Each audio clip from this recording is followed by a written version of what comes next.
नमो अरिहन्ताणं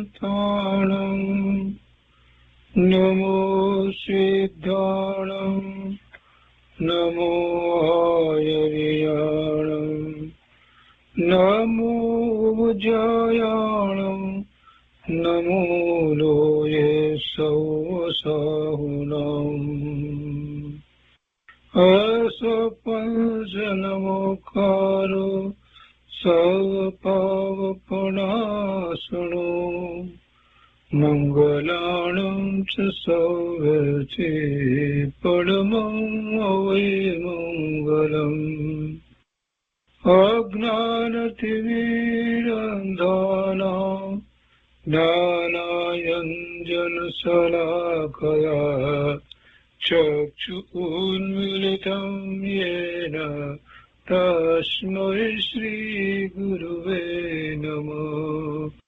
मुखादिव्याकुक्षिरत्नं शब्दजितवर्यात्मजम् श्रीराजचन्द्रयहुं वन्दे तत्त्वलोचनदायकम् प्रभुतत्त्वलोचनदायकम्।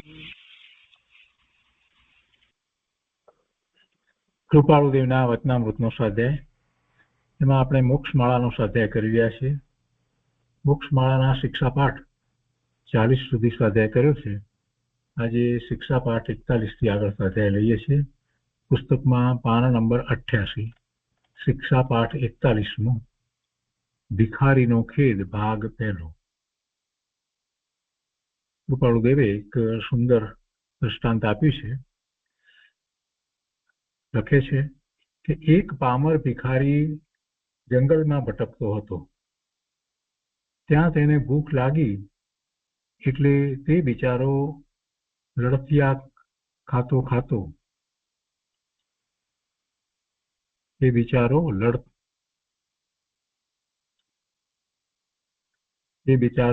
લડથડિયા ખાતો ખાતો એક નગરમાં એક સામાન્ય મનુષ્યને ઘેર પહોંચ્યો. ત્યાં જઈને તેણે અનેક પ્રકારની આજીજી કરી. તેના કાલાવાલાથી કરુણા પામીને તે ગૃહસ્થની સ્ત્રીએ તેને ઘરમાંથી જમતા વધેલું મિષ્ટાન ભોજન આણી આપ્યું. ભોજન મળવાથી ભિખારી બહુ આનંદ પામતો પામતો નગરની બહાર આવ્યો. આવીને એક ઝાડ તળે બેઠો. ત્યાં જરા સ્વચ્છ કરીને એક બાજુએ અતિ જૂનો થયેલો પોતાનો જળનો ઘડો મૂક્યો. એક બાજુએ પોતાની ફાટી તૂટી મલિન ગોદડી મૂકી અને એક બાજુએ પોતે તે ભોજન લઈ ને બેઠો. રાજી રાજી થતા એણે તે ભોજન ખાઈ ને પૂરું કર્યું.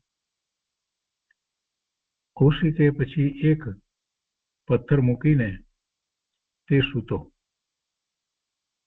ભોજનના મદથી જરાવારમાં તેની આંખો મીચાઈ ગઈ. નિંદ્રાવશ થયો એટલે તેને એક સ્વપ્ન આવ્યું. પોતે જાણે મહારાજ રિદ્ધિને પામ્યો છે.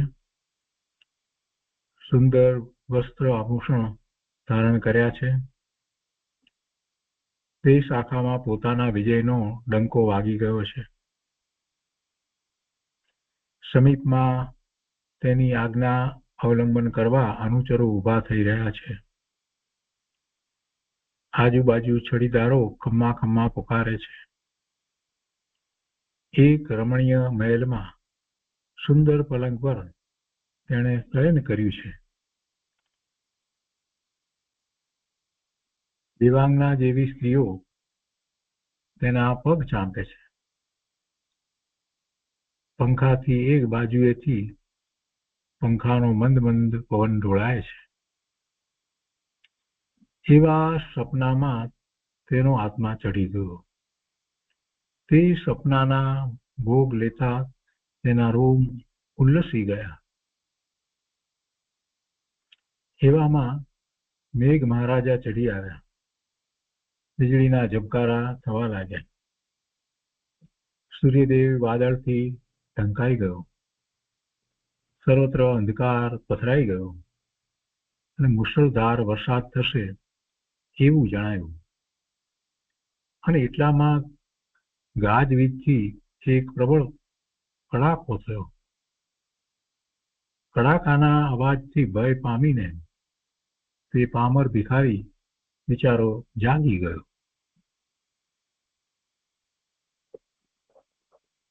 હવે શિક્ષાપાઠ 42માં ભિખારીનો ખેદ ભાગ બીજો એમાં આગળ વાત કરે છે કે જુએ છે તે ભિખારી જાગી ગયો.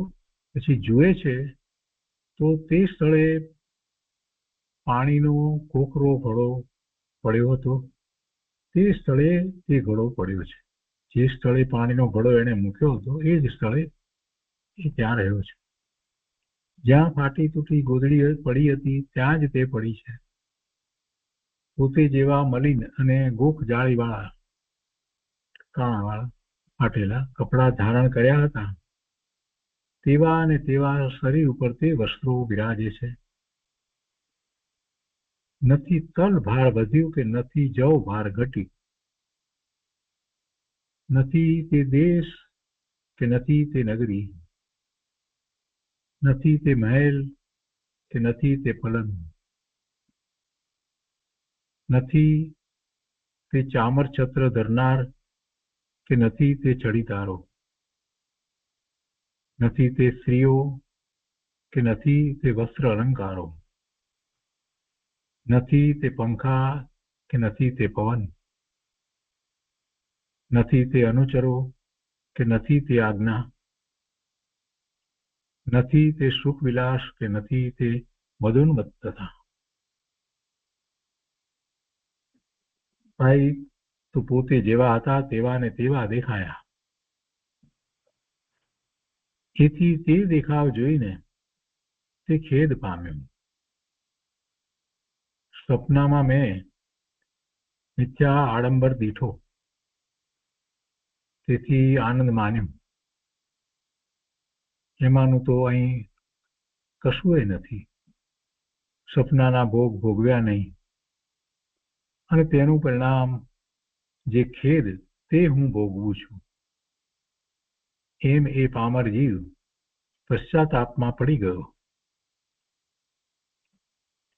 કૃપાળુદેવ કહે છે કે અહો ભવ્યો, ભિખારીના સપના જેવા સંસારના સુખ અનિત્ય છે.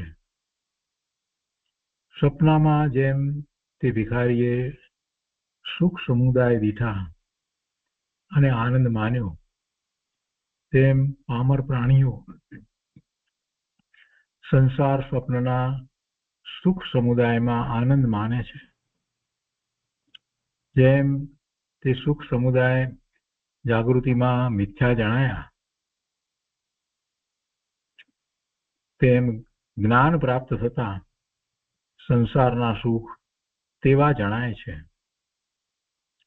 સપનાના ભોગ ન ભોગવ્યા છતાં જેમ ભિખારીને ખેદની પ્રાપ્તિ થઈ તેમ મોહાંધ પ્રાણીઓ સંસારમાં સુખ માની બેસે છે અને ભોગવ્યા સમગણે છે. પરંતુ પરિણામે ખેદ, દુર્ગતિ અને પશ્ચાતાપ લે છે. તે ચપળ અને વિનાશી છતાં સ્વપ્નના ખેદ જેવું તેનું પરિણામ રહ્યું છે. એ ઉપરથી બુદ્ધિમાન પુરુષો આત્મહિતને શોધે છે. સંસારની અનિત્યતા પર એક કાવ્ય છે કે અને પછી કૃપાળુદેવે સંસારની અનિત્યતા પર એક કાવ્ય અહીંયા લખ્યું છે. ઉપજાતિ છંદની અંદર 2 લીટી છે અને પછી એનો અર્થ પણ લખ્યો છે. વિદ્યુત લક્ષ્મી પ્રભુતા પતંગ, આયુષ્ય તે તો જળના તરંગ. પુરંદરી ચાપ અનંગ રંગ શું રાચીએ ત્યાં ક્ષણનો પ્રસંગ.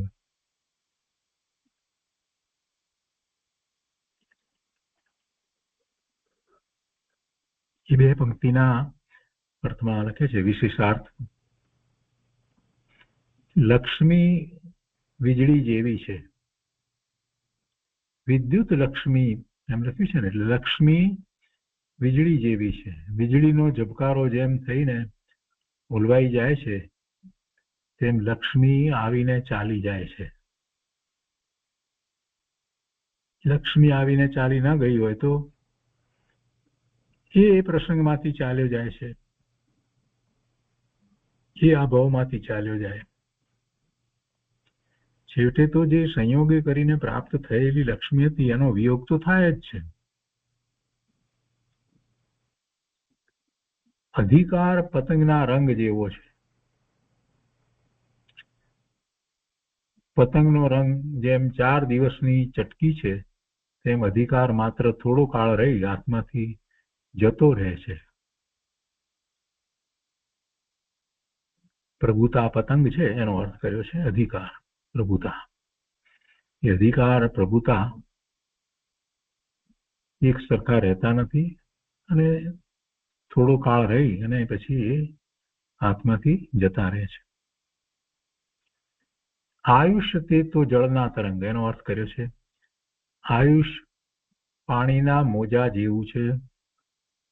પાણીનો હિલોળો આવ્યો કે ગયો તેમ જન્મ પામ્યા અને એક દેહમાં રહ્યા કે ન રહ્યા ત્યાં બીજા દેહમાં પડવું પડે છે, બીજા દેહમાં જવાનું થાય છે.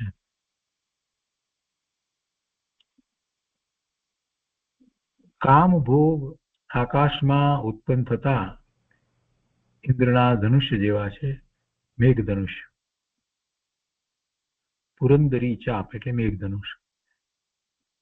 જેમ ઇન્દ્ર ધનુષ્ય વર્ષાકાળમાં થઈને ક્ષણવારમાં લય થઈ જાય છે તેમ યૌવનમાં કામના વિકાર ફળીભૂત થઈ જરાવયમાં વૃદ્ધાવસ્થામાં જતા રહે છે.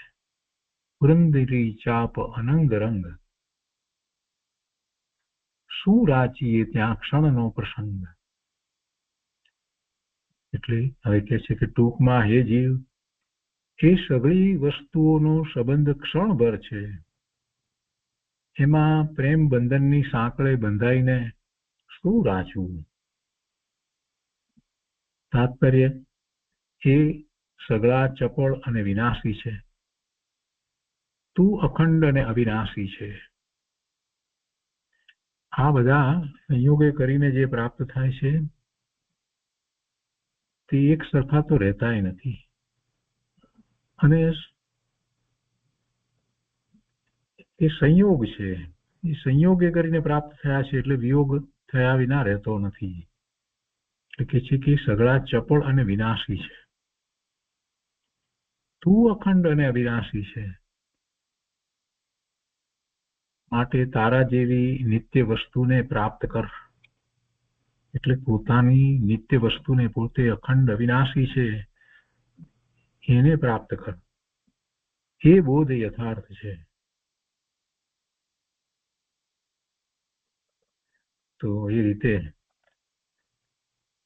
આ શિક્ષા પાઠ 42મો પૂરો થયો. એ પછી શિક્ષા પાઠ 43 છે અનુપમ ક્ષમા. બળદેવે ક્ષમા વિશે પણ કશ્યપકુમારનું દ્રષ્ટાંત આપ્યું છે.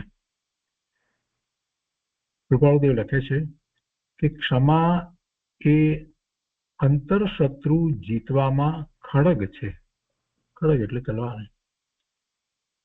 ક્ષમા એ અંતરશત્રુ જીતવામાં ખડગ છે. બાહ્ય શત્રુને તો જીતીએ ખડગ દ્વારા, પણ અંતરશત્રુ જીતવામાં ક્ષમા એ ખડગ સમાન છે. ક્ષમાથી અંતરશત્રુ જીતી શકાય. પવિત્ર આચારની રક્ષા કરવામાં બખ્તર છે.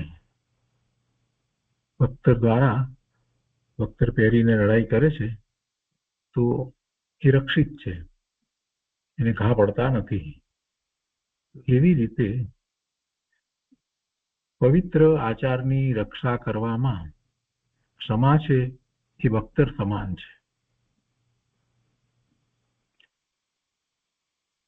એક તો અંતરશત્રુ ને જીતવામાં એ ખડક સમાન છે, અને વળી પોતાનું રક્ષણ એટલે કે પોતાના પવિત્ર આચારનું રક્ષણ કરવામાં એ ક્ષમા બખ્તર સમાન છે. શુદ્ધ ભાવે અસહ્ય દુઃખમાં સમ પરિણામથી ક્ષમા રાખનાર મનુષ્ય ભવસાગર તરી જાય છે. ભવસાગર તરી જાય એમાં તો શુદ્ધ ભાવ તો જરૂરી, શુદ્ધ ભાવ વિના તો હોય જ નહીં. એટલે પહેલી જ વાત એમણે લીધી, શુદ્ધ ભાવે અસહ્ય દુઃખમાં સમ પરિણામથી, અસહ્ય દુઃખમાં સમ પરિણામ રાખે તો નવા પાપના બંધ પડે નહીં. નહીતર તો દુઃખમાં તો આર્ત ધ્યાન કે રૌદ્ર ધ્યાન થાય અને એને પાપનો બંધ પડે. પણ એને બદલે એને સમ પરિણામ રહે તો જે આ ઉદય આવ્યો છે એ તો ખરી જાય, નેજરી જાય અને નવો બંધ પડે નહીં.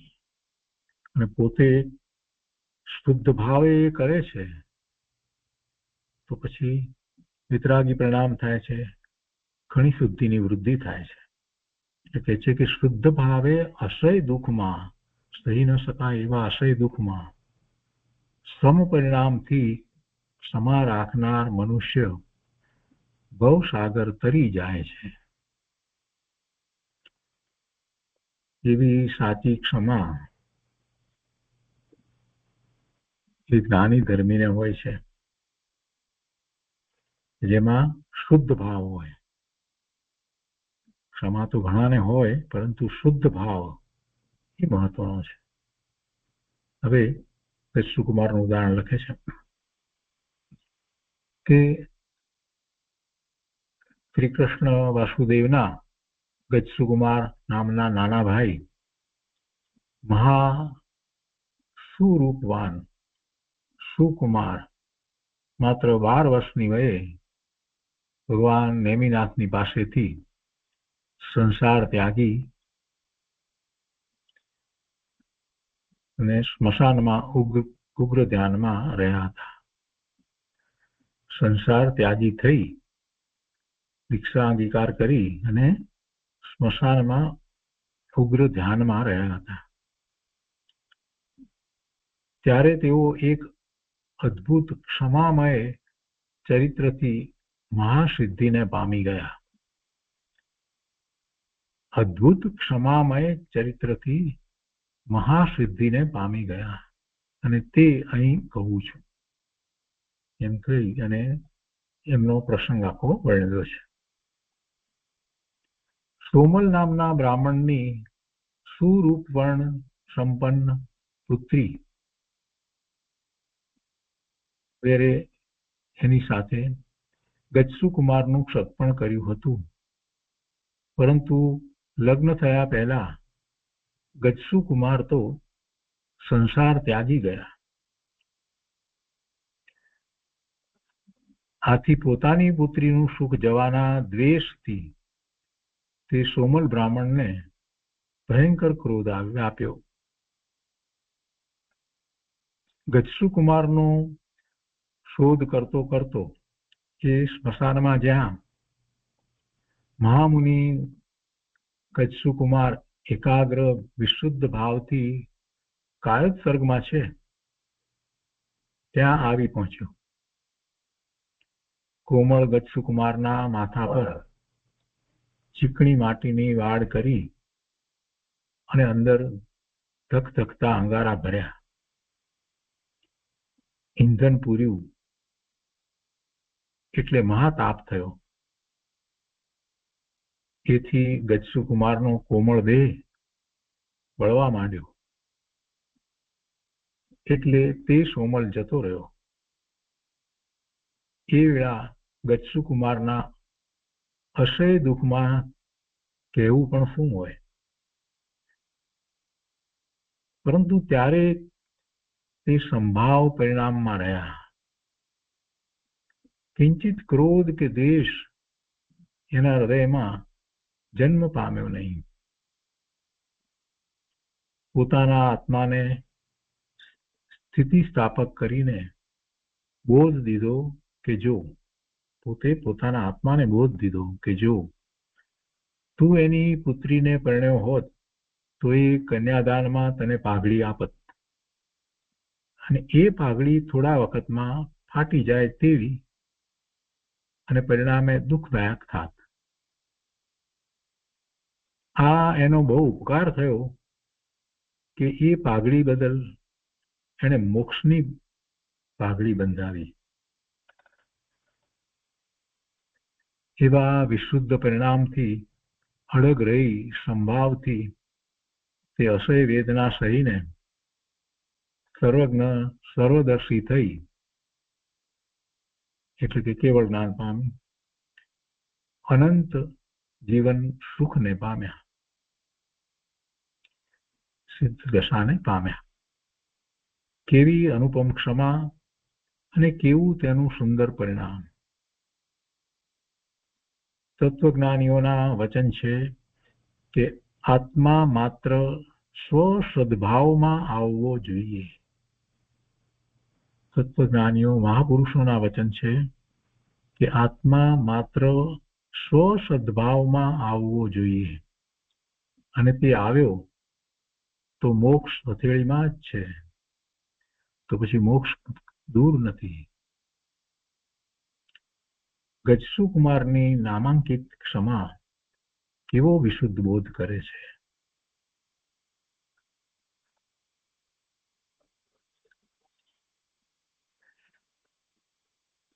એ પછી શિક્ષા પાઠ 44 છે, રાગ. આમાં પણ મહાવીર સ્વામી ભગવાનના મુખ્ય ગણધર ગૌતમ સ્વામીનું ઉદાહરણ આપ્યું છે. રાગ, રાગને કારણે શું થાય એ વાત કરી છે. કૃપાળુદેવ લખે છે કે શ્રમણ ભગવાન મહાવીરના અગ્રેસર ગણધર ગૌતમનું નામ તમે બહુ વાર વાંચ્યું છે.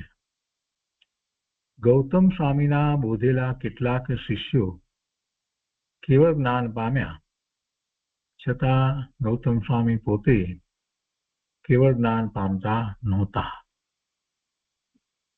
એમના શિષ્યો જેમને એમણે બોધ આપ્યો હતો તો એવો પુરુષાર્થ કરી સ્વરૂપમાં સ્થિર થઈ ગયા અને કેવળ જ્ઞાન પ્રગટ કર્યું. પણ ગૌતમ સ્વામીને કેવળ જ્ઞાન થતું નહોતું, સ્વરૂપમાં સ્થિરતા થતી નહોતી. કારણ ભગવાન મહાવીરના અંગોપાંગ, વર્ણ, વાણી, રૂપ ઇત્યાદિ પર હજુ ગૌતમ સ્વામીને મોહિની હતી. પ્રભુ પ્રત્યેનો એક શુભ રાગ હતો. નિર્ગ્રંથ પ્રવચનનો નિષ્પક્ષપાતી ન્યાય એવો છે કે ગમે તે વસ્તુ પરનો રાગ દુઃખદાયક છે.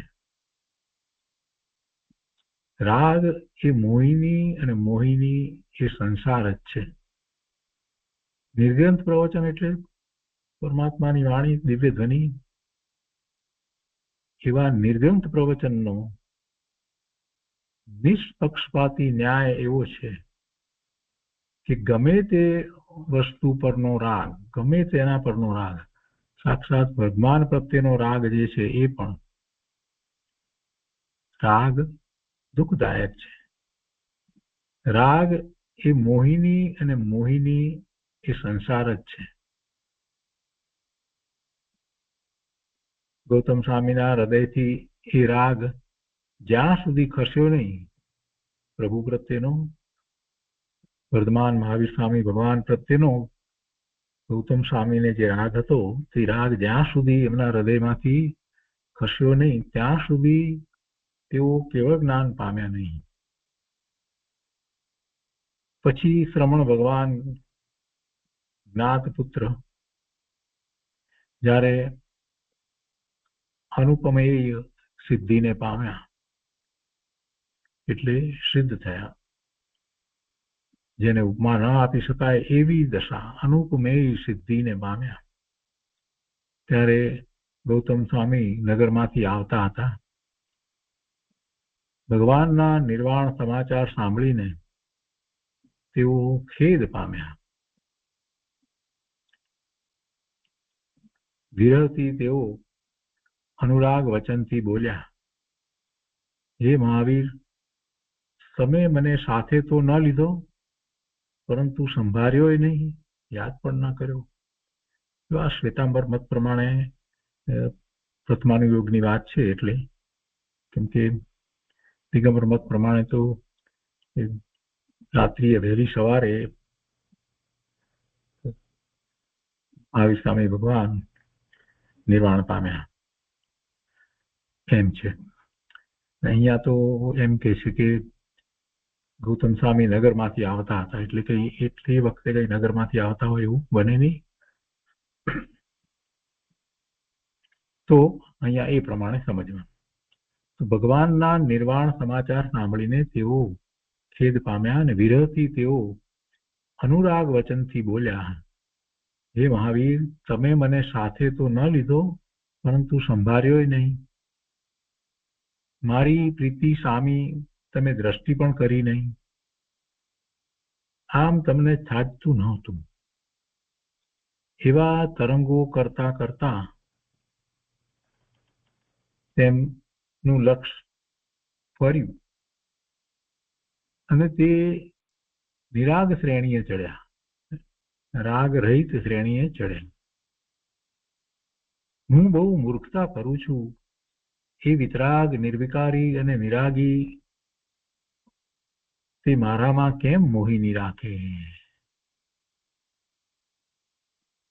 મહાવીર સ્વામી ભગવાનની વાત કરી છે કે એ વિતરાગ, નિર્વિકારી અને નિરાગી તે મારામાં કેમ મોહિની રાખે? એની શત્રુ અને મિત્ર પર કેવળ સમાન દ્રષ્ટિ હતી. હું એ નિરાગીનો મિથ્યા મોહ રાખું છું. મોહ સંસારનું પ્રબળ કારણ છે. મોહને કારણે જ સંસાર છે. એમ વિચારતા વિચારતા તેઓ શોક તજીને નિરાગી થયા. એટલે અનંત જ્ઞાન પ્રકાશિત થયું, એટલે કે કેવળ જ્ઞાન પ્રાપ્ત થયું. અને કેવળ જ્ઞાન થયા પછીથી પ્રાંતે નિર્વાણ પધાર્યા. એટલે પછીથી તો આયુષ પૂર્ણ થતા નિર્વાણ પામ્યા. અહીંયા જે શબ્દો ગૌતમ સ્વામીના મુખે એટલે વિચારણા જે શબ્દો દ્વારા કૃપાળુદેવે અહીંયા લખી છે, તો એ સામાન્ય જીવોને સમજાય એ અપેક્ષાથી છે. આપણે તો સમજીએ છીએ કે ગૌતમ સ્વામી જે આ ભવે મોક્ષે જનાર છે, જેમને 12 અંગ ને 14 પૂર્વની રચના કરી છે, એવા મહાપુરુષ ને કઈ આવા સામાન્ય શબ્દો ન હોય. એમનો જે પ્રભુ પ્રત્યેનો અતિ સૂક્ષ્મ ભાવ જે છે, અતિ સૂક્ષ્મ રાગ, એ અતિ સૂક્ષ્મ રાગ હતો. એ પ્રભુ નિર્વાણ પામ્યા એટલે પોતે ધ્યાનસ્થ થઈ જાય છે અને એ રાગ ચાલ્યો જાય છે અને કેવળ જ્ઞાન પ્રત્યે છે. એટલે કે એ પ્રભુના નિર્વાણ પછીથી પોતે ચિંતન ધ્યાનમાં આગળ વધી અને શુક્લ ધ્યાન દ્વારા એ કેવળ જ્ઞાન પ્રગટ કરે છે. વસ્તુ સ્વરૂપ તો આવું છે.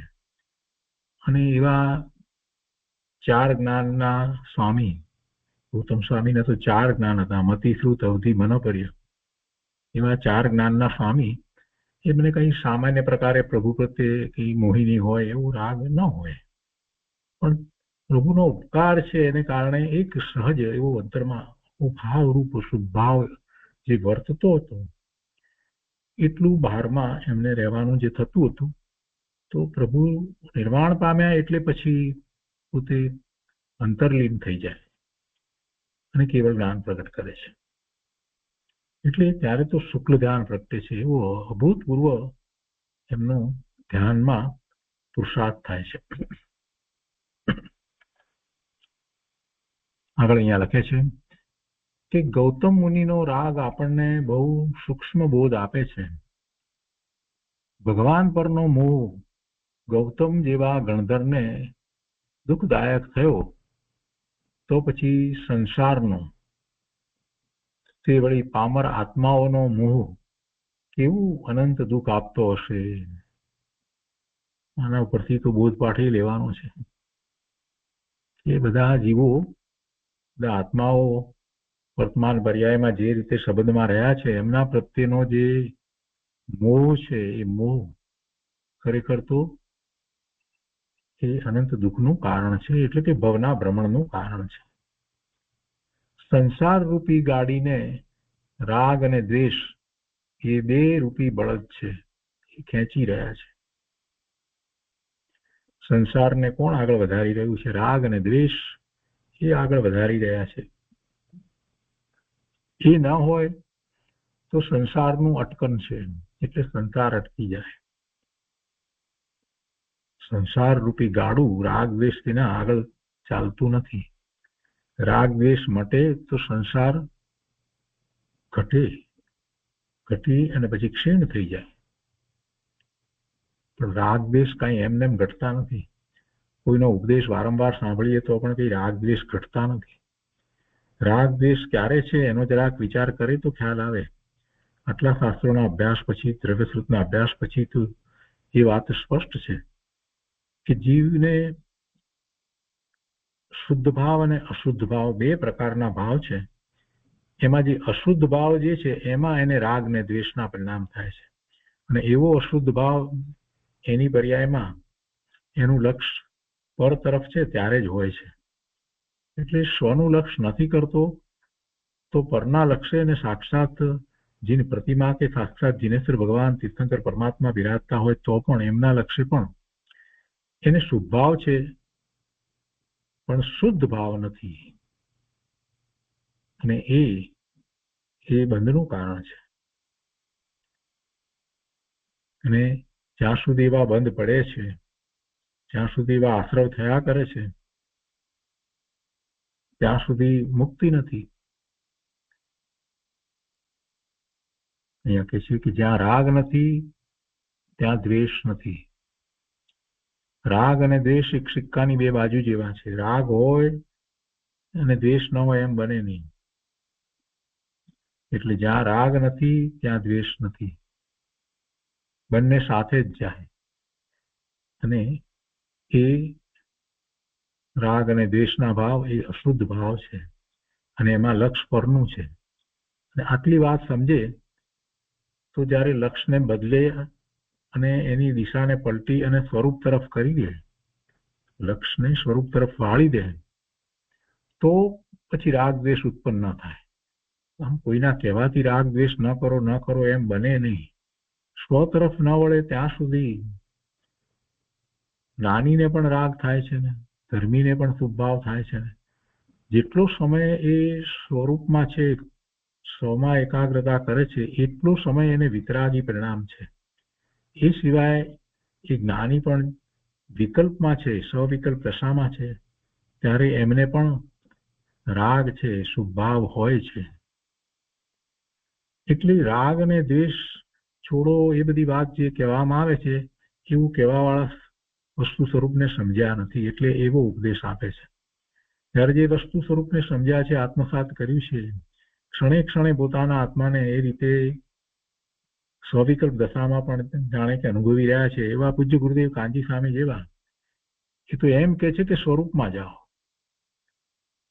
એ તો રાગ દ્વેષ ઉત્પન્ન જ ન થાય એવી દશા પ્રગટ કરવા માટે એ તો એમ ઉપદેશ આપે છે કે તું ભગવાન છો, સિદ્ધ સમાન શુદ્ધ પૂર્ણ પવિત્ર છો, એવો નિર્ણય કરી અને તું સ્વરૂપનું લક્ષ્ય કર, તું સ્વરૂપમાં જા, સ્વરૂપમાં એકાગ્રતા કર, એમ કે છે. અને એ જ સાચી રીતે રાગ અને દ્વેષને મટાડવાનો ઉપાય છે. અહીંયા કહે છે કે સંસાર રૂપી ગાડીને રાગ અને દ્વેષ એ બે રૂપી બળદ છે. એ બે બળદ ન હોય તો સંસાર રૂપી ગાડું અટકી જાય. જ્યાં રાગ નથી ત્યાં દ્વેષ નથી. આ માન્ય સિદ્ધાંત છે. જ્યાં રાગ નથી ત્યાં દ્વેષ નથી. રાગ અને દ્વેષ બંને સાથે જાય છે, એટલે કે એની ઉત્પત્તિ થતી નથી. રાગ તીવ્ર કર્મ બંધનનું કારણ છે. એના ક્ષયથી આત્મસિદ્ધિ છે. તીવ્ર કર્મ બંધનનું કારણ છે. એ શુભ અથવા અશુભ ગમે તે પ્રકારે હોય, પણ એ કર્મ બંધનનું કારણ છે. અને એના ક્ષયથી આત્મસિદ્ધિ છે, આત્માની પ્રાપ્તિ છે. અને આત્માની પ્રાપ્તિ છે તો કેવળ જ્ઞાન છે અને મુક્તિ છે.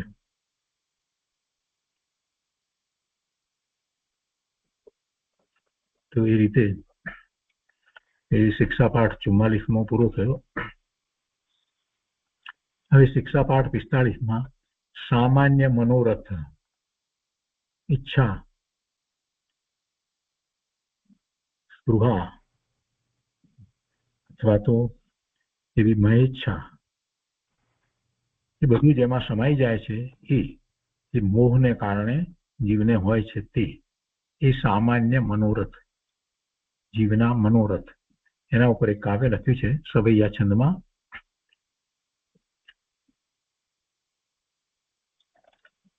મોહિની ભાવ વિચાર અધીન થઈ ના નિરખું નયને પરનારી. મોહિની ભાવ વિચાર અધીન, અધીન એટલે આધીન. મોહ ભાવ સહિત વિચારણા કરી એને આધીન થઈ, એટલે મોહને આધીન થઈ. એવા વિચાર કરે, વિકલ્પ હોય કે જેમાં એને મોહ ઉપજે અને એને આધીન થઈ અને ના નિરખું નયને પરનારી, કોઈ પરનારીને એ રીતે નિરખું નહીં, મોહથી એને જોવું નહીં. પથ્થર તુલ્ય ગણું પર વૈભવ, નિર્મળ તાત્વિક લોભ સમારી. પથ્થર તુલ્ય ગણું પર વૈભવ, બીજાનો જે વૈભવ જે છે એને તો હું પથ્થર સમાન માનું. પથ્થરનું કાંઈ મૂલ્ય નથી, એવી રીતે બીજાના વૈભવનું મને કાંઈ મૂલ્ય ન હોય. અને કેવી રીતે? તો કે નિર્મળ તાત્વિક લોભ સમારી. લોભને સમારી લેવો એટલે લોભને દૂર કરી દેવું. લોભના સામે શૌચ હોય. તો એ કેવી રીતે થાય? તો કે નિર્મળ તત્વ વિચારથી, નિર્મળ તાત્વિક લોભ સમારી. આગળ કે છે કે દ્વાદશ વ્રત અને દીનતા ધરી સાત્વિક થાઉં સ્વરૂપ વિચારી. 12 વ્રત અંગીકાર કરે અને દીનતા ધરી. દીનતા લઘુતા, અને એ જે વાત જે કહેવામાં આવી છે એના ગૂઢ અર્થ છે. દીનપણું કઈ રીતે દીનપણું? આત્મા તો દીન નથી, આત્મા તો દીન નથી. પણ આ બધા અનેક પ્રકારના જે આસક્તિ વગેરેના જે બધા ભાવ છે ને એનું દીનપણું એ ન હોય, એમાં ગરીબી, એવા કોઈ ભાવ ન હોય. અને બીજી અપેક્ષાએ એમ પણ કહેવાય કે પરમાત્માની સામે, પરમાત્માએ જે પ્રાપ્ત કર્યું છે એની સામે પોતાને જે કંઈ છે તો પોતે દીન છે. તો દ્વાદશ વ્રત અને દીનતા ધરી સાત્વિક થાઉં સ્વરૂપ વિચારી. એ તો 12 વ્રત અને દીનતા તો ખરી, પણ સાથે ને સાથે મહત્વનું તો એ છે કે સ્વરૂપનો વિચાર, સ્વરૂપને વિચારી અને સાત્વિક થાઉં. સ્વરૂપ, પોતાનું સ્વરૂપ, નિજ સ્વરૂપ, સમયસાર જેને કહીએ છીએ તે એવું સ્વરૂપ, એ જ પોતાનું સત્વ છે, પોતાનું શુદ્ધ સ્વરૂપ છે, એ જ પોતાનું સત્વ છે, પોતાની સત્તા છે. એનો વિચાર કરી અને પછી એ સાત્વિક થાય છે. એટલે કે જે સત્વ જે છે એને આચરનારો થાય છે. સ્વરૂપ પોતાનું છે, એનું આચરણ કરનાર થાય છે. અને એવું હોય ત્યારે એને એવા વ્રત વગેરે હોય છે. એટલે કહે છે કે દ્વાદશ વ્રત અને દીનતા ધરી સાત્વિક થાઉં સ્વરૂપ વિચારી. જો કૃપાળુદેવમાં હંમેશા સ્વરૂપની વાત તો આવે જ છે, ભક્તિ ભક્તિ કરીને કેટલાય લોકો એક જગ્યાએ એક વાક્ય કોઈકને એવું લખ્યું, કેમ કે એની એ વખતે યોગ્યતા ન હોય એ અપેક્ષાથી કંઈક વાત લખવામાં આવી હોય, તો પોતાને ગમે છે એટલે એનો એવો અર્થ પકડીને બેસી રહ્યા છે, પણ એમ નથી જોતા કે ઠેક ઠેકાણે કૃપાળુદેવે તો સ્વરૂપની વાત લખી છે, સ્વરૂપમાં એકાગ્રતાની વાત લખી છે, સ્વરૂપની વિચારણાની, સ્વરૂપના ચિંતનની, એ વાત તો ઠેક ઠેકાણે લખી છે, તો એને કેમ ભૂલી જાય છે? તો અહીંયા પણ સ્વરૂપ વિચારી એમ વાત આવી. સ્વરૂપની વિચારણાથી તો આખી વાત છે.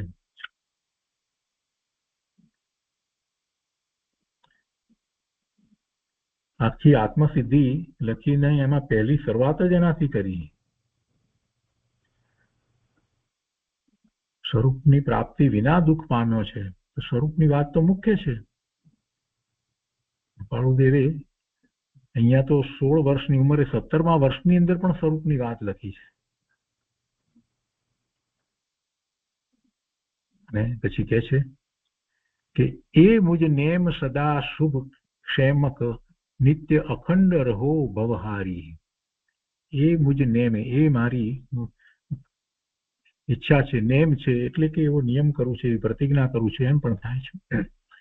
એ મુજ નેમ સદા શુભ ક્ષેમક એટલે કે જે શુભ ક્ષેમક એટલે કુશળતા, કુશળતા આપે, શુભ કુશળતા આપે એટલે કે સ્વરૂપ તરફનું લક્ષ્ય હંમેશા જેને કારણે રહે, એવી મારી ઈચ્છા છે, એવી મારી પ્રતિજ્ઞા છે. એ નેમ નિત્ય અખંડ રહો ભવહારી. એ નિત્ય અખંડ રહો એટલે કે એમાં કોઈ રીતે અંતરાય ના આવો. ભવહારી, ભવને હરનાર. તે આગળ કહે છે કે તે ત્રિશલા તનયે મન ચિંતવી. ત્રિશલા તનય એટલે મહાવીર સ્વામી ભગવાન, વર્ધમાન મહાવીર સ્વામી ભગવાન, ત્રિશલા માતાના પુત્ર. તે ત્રિશલા તનયે મન ચિંતવી એટલે એવા વર્ધમાન મહાવીર સ્વામી ભગવાનનું મનમાં વિચાર કરીને, એમનું ચિંતન કરીને, એટલે એમના પુરુષાર્થનું ચિંતન કરીને, એમને જે પ્રગટ કર્યું, જે ચતુષ્ટય પ્રગટ કર્યા, આનંદ ચતુષ્ટય પ્રગટ કર્યા, એ એમના સ્વરૂપને ચિંતવીને શું કહે છે કે તે ત્રિશલા તનયે મન ચિંતવી જ્ઞાન વિવેક વિચાર વધારવું. જો જ્ઞાન વિવેક વિચાર ક્યારે વધે? એવા મહાપુરુષનો વિચાર કરીએ તો આપણને ખ્યાલ આવે, નહીતર તો આપણને અભિમાન થઈ જાય કે અમને પણ આવડે છે. પણ જયારે વર્ધમાન મહાવીર સ્વામી ભગવાનના જ્ઞાનનો વિચાર કરવામાં આવે, એમની દશાનો વિચાર કરવામાં આવે, તો ખ્યાલ આવે કે કોને જ્ઞાન કહેવાય. એમણે જે કેવળ જ્ઞાન પ્રગટ કર્યું એ જ્ઞાન પૂર્ણ જ્ઞાન છે, અને એવો મારો સ્વભાવ છે, તો એ જ્ઞાન હું કેમ પ્રગટ કરું? અને એવું પ્રગટ કરવા માટે વિવેક અને ચિંતન, વિવેક વિચાર વધારવું એટલે એવું ચિંતન વધારવું.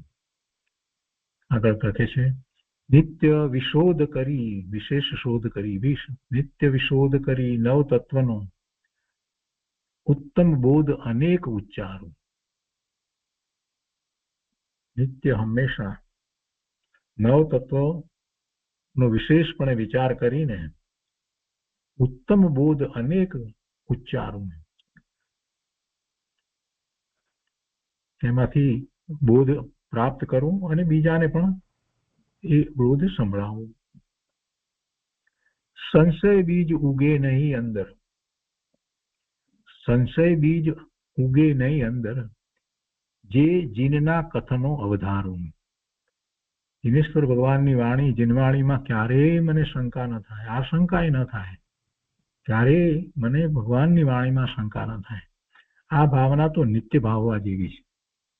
જ્યારે જ્યારે કાંઈ પણ કરતા હોઈએ પરમાત્માને નમસ્કાર કરીને હંમેશા એ ભાવના ભાવવાની હોય કે એ પરમાત્મા આપની દિવ્ય ધની વિશે મને ક્યારેય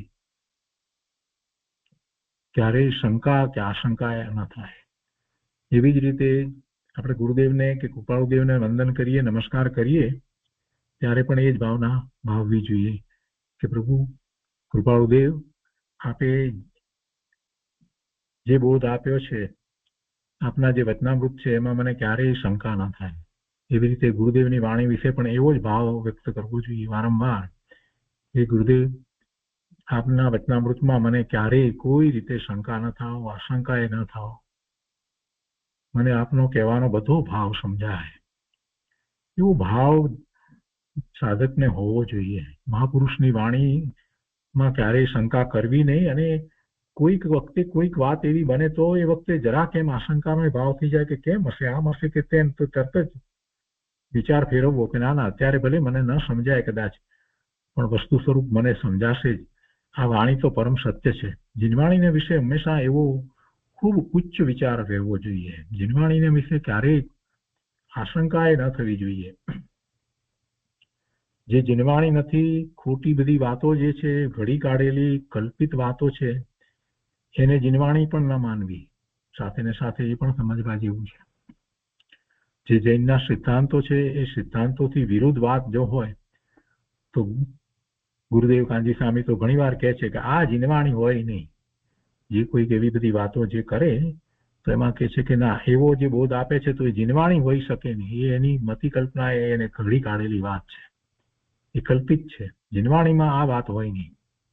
આવું તો ઘણી વાર આપણને ગુરુદેવના પ્રવચનમાં સાંભળવા મળે છે. અહીંયા કહે છે કે સંશય બીજ ઉગે નહીં અંદર, જો અંદર જરા કે સંશય બીજ, અહીંયા બીજ શબ્દ મૂક્યો છે ને, એટલે બીજ ઉગે તો પછી એમાંથી વૃક્ષ થઈ જાય, તો પછી સંશયથી આગળ વધીને શંકા અને પછી ઘણું બધું થઈ જાય. પછી એ આખું પરિવર્તન એમાંથી કરી નાખે, એ વાતને આખી છોડી દે, એ વસ્તુને છોડી દે. ઘણા લોકોને એવું થયું છે. પેલા આમ કે અમે પેલા ગુરુદેવના પ્રવચન સાંભળતા હતા, હવે પણ કે એ નથી સાંભળતા. કંઈક વસ્તુ કંઈક બની કે ગમે તે કારણથી પોતાની મતિ કલ્પનાએ વિચાર કર્યો તો હવે અમે એકલું કૃપાળુદેવનું જ કરીએ છીએ. આવા તો કેટલાય લોકો મને મળ્યા છે. અને પછી કેટલાક લોકો એમ કે આ કરતા હતા તો હવે એ નહીં, અમે અમુક ફલાણા બીજા છે એનું જ કરીએ છીએ, અમુકના સ્વાધ્યાય કરીએ છીએ, વગેરે વગેરે અનેક પ્રકારે. કેમ કે પેલામાં સંશય થયો અને શંકા થઈ એટલે એમ માન્યું કે આમ. પણ એને સાચી રીતે સમજવાનો પ્રયત્ન કરવો જોઈએ, અને કોઈ પણ એ વક્તા જે છે તો એને એ રીતે લેવો જોઈએ કે એ ખરેખર તો એ પોતે પણ સાધક છે, અને એ કાંઈ એવો ગુરુ નથી કે ઉપાધ્યાય નથી, એ પણ સાધક છે. માત્ર સાથે બેસી અને સ્વાધ્યાય કરનાર છે, તો એને એ રીતે લેવો જોઈએ. ક્યાંક કંઈક હોય વાત, વિવક્ષા ભેદ પણ હોય, ઘણું હોય, પણ એને બદલે કેટલાક લોકો બધી જુદી રીતે વર્તે છે. આ બધા સંશય છે. એટલા માટે વાત આપણે કરીએ છીએ કે સંશય બીજ ઉગે તો પછી એમાંથી બીજમાંથી વૃક્ષ થાય, એટલે પછી ઘણું મોટું સ્વરૂપ આપી દે. એવા સંશય બીજ જીનવાણીને વિશે તો ક્યારેય ઉગવા દેવા નહીં. એવા મહાપુરુષની વાણીને વિશે ક્યારેય સંશય બીજ ઉગવા દેવું નહીં. અને એ જ વાત કરી છે કે સંશય બીજ ઉગે નહીં અંદર, જે જીનના કથનો અવધારવો. એમને તો જીનના કથનોનો અવધારવાની વાત કરી છે, એટલે કે એમની આજ્ઞાને આમન્યામાં જ રહેવું, એને જ અવધારવા છે. અને છેલ્લે પછી લખે છે કે રાજ્ય સદા મુજે એ જ મનોરથ. રાજ્ય એટલે કે રાજચંદ્ર પોતાનું નામ છે. સદા મુજે એ જ મનોરથ, મારા એ જ મનોરથ છે. ધાર થશે અપવર્ગ ઉતારું, એવી ધારણા જ થશે, એવા મનોરથ છે જ પ્રમાણે ધારી અને થશે હું અપવર્ગ ઉતારું. અપવર્ગ ઉતારું એટલે પોતે ઉત્કૃષ્ટ દશા પ્રગટ કરશે. અપવર્ગ ઉતારું. તો આપણે ટૂંકમાં એનો અર્થ કર્યો છે. સામાન્ય મનોરથ જે છે તેમાં કૃપાળુદેવના મનોરથ જે છે એની વાત આપણે તો લીધી છે. બીજા બધા મનોરથ જે છે એ તો મોહ ભાવ છે. એટલે પહેલા શરૂઆતમાં જે વાત કરી એ મોહ ભાવ જે છે એ મોહ ભાવને તો છોડવાની વાત કરી છે. અને એ મોહ ભાવ તેના વિશે ધન સંપત્તિ પર નારી વગેરે વિશે જે છે એને તો છોડવાની વાત કરી છે. અને પોતાના મનોરથની પણ સાથે અહીંયા વાત કરી છે. તો એ રીતે આ શિક્ષા પાઠ 45 સામાન્ય મનોરથ છે. તો આજનો સ્વાધ્યાય આપણે અહીંયા સુધી રાખીએ છીએ.